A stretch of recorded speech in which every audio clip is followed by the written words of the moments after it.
You guys didn't ask for this, but it's definitely what you're gonna get. Because I made a Femme video and it didn't do too hot. So I decided I was gonna change things up this week, give you a little bit of a breather from those regularly scheduled shows, and bring you something a little bit new that I've been working on.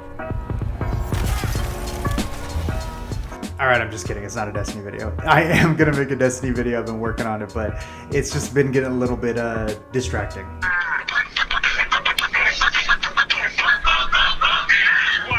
Now, even though the guys at Monster Hunter deserve a whole video dedicated to how beautiful the art is for the cooking in this game, we're not going to do that this week. However, we are going to talk about mechanics, and I think the Monster Hunter World DLC definitely deserves a little bit of attention when we talk about that. I've been meaning to start a whole new series for you guys called Virtual Mechanics, where we talk about mechanics in games that really move the whole medium forward, at least in my mind. And I think mechanically, it'd be hard for any games that are out right now to compete with Monster Hunter. I mean, just look at this. Oh, what the hell was that? First, a little bit of backstory, since I feel like I throw a lot of new series at you guys without even like putting out a lot of episodes for each series. I'm not just like going off the rails. I just want to give you guys a huge variety of things to watch, and I want to make sure that, you know, I test out the boundaries of what I can do as a creator. So I'm doing a whole bunch of different genres, just trying to figure out A, what, you know, you guys like, and B, what, you know, I can do. I don't know the extent of what I can do since I'm so new at this sort of medium.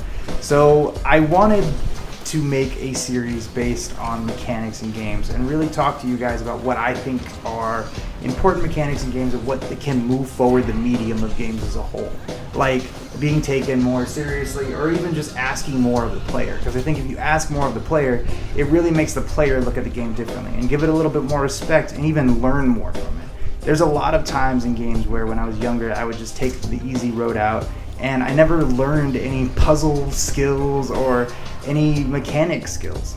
And it's just really disappointing when I'm older that it took me this long to start playing games on hard, or even taking the HUD off. I mean, it's so much more difficult to play without HUD on. Not that it's, you know, I recommend it to everyone, but it's a new challenge that I had to overcome and find new ways to incorporate knowing what my health was at, even though I didn't have a bar there. For instance, in this clip, I'm using an armor class that lets me know every so often in the corner when I'm at full health because I get an attack boost. So now I know if I get that attack boost, my health is full. That's the only way I know how much health I have at any point during this fight, is I just know when I have full health and I know when I don't. And I try to use that to my advantage, or at least get around it as much as possible.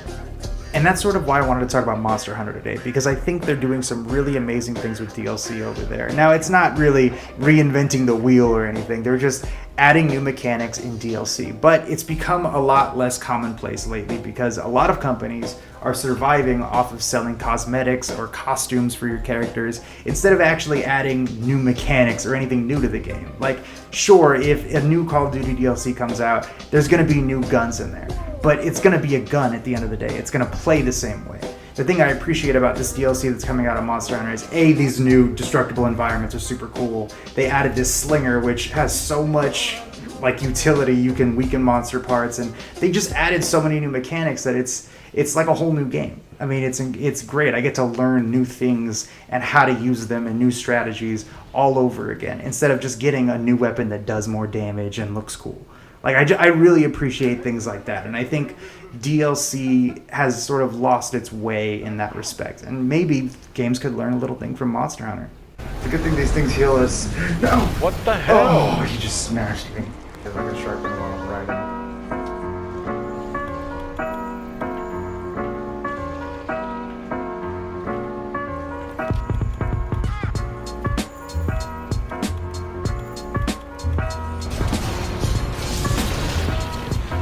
Oh my god.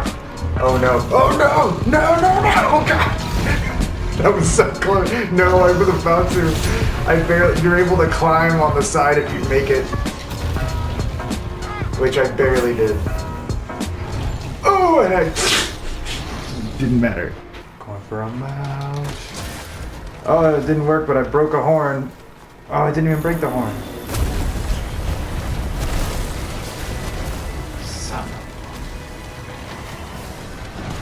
He has a tree now! He has a tree!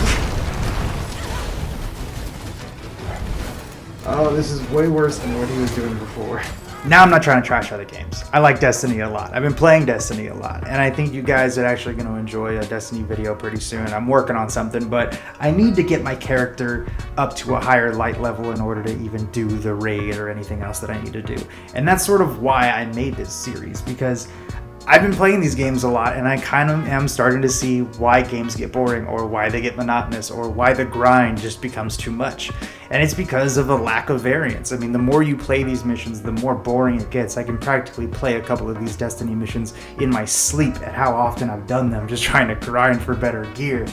But when you play something that keeps throwing new curveballs at you, or giving you a whole new type of attack to add to your arsenal, you really keep having to press yourself to stay current, and even think of new strategies or different ways you can take down harder enemies with these new abilities. And Destiny hadn't really added that lately until this newest DLC. Different mechanics add to different play styles, and mechanics are how we connect to games. How meaty something feels, how slick something feels when we use it, is really determining on if we really enjoy it or not, if we want to use that weapon again.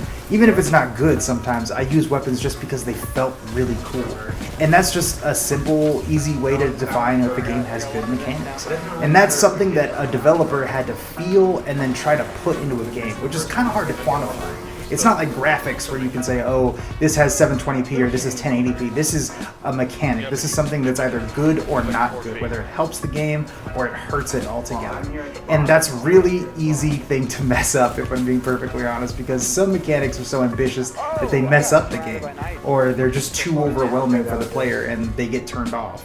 So when mechanics are nailed in a game, I think it's a real impressive thing. Some games even care so much about mechanics that they base their whole premise on a good mechanic. And in this instance, World War Z is that game. I mean, it wasn't that amazing of a story, but the actual gameplay and the horde mechanics that they had were incredible. I mean, look at this. Every single zombie is its own moving piece in this giant horde that's rushing us.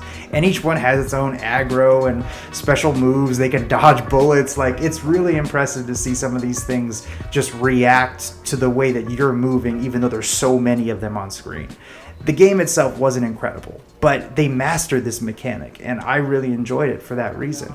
Does that make it a failure? I don't think so, if I'm being honest. I think if there was a sequel to come out of this game, I'd be interested, because if they can just add a story or like something to really let the character shine, or maybe even get the player more involved, then this game could be really awesome. I think I turned off HUD and I had an amazing time with it. I mean, I thought it was really immersive, and the zombies are really cool. I know this last part had nothing to do with DLC. It's really just me trying to give you guys a little intro into what the series is. I wanted to get DLC out of the way because that's a pretty short little topic I can do with you guys, but moving forward, I want to talk about some different things. I'm probably going to show you guys some different games like Dragon's Dogma, Divinity, Red Dead, things like that, just talking about specific mechanics or the way these certain mechanics are built to make us, the player, feel like we're more in control, or even just looking more in depth into how we can move games forward and ask more of players by implementing different kinds of mechanics.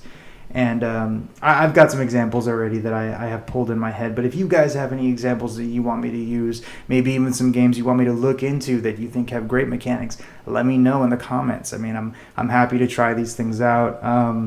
It's going to be a little bit easier for me to record for those, since it's going to be mostly voiceover and me giving some opinions. But this isn't the new direction for the channel. This is just something that I really wanted to share with you guys.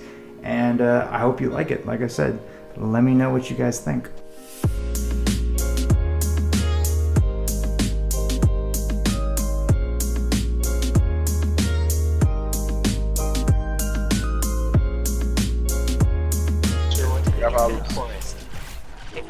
What mission is this? Is this Warmind? We need to open that This door. is Warmind. I call a ray, Osiris's greatest student. They're not. Brother Vance, They're not doing anything. Osiris's greatest fan.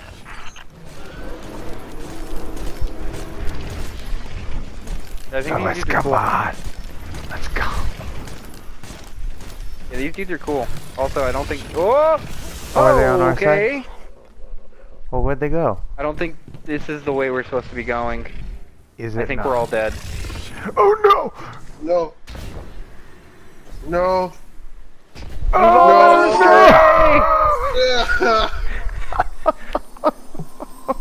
Way to go, guys.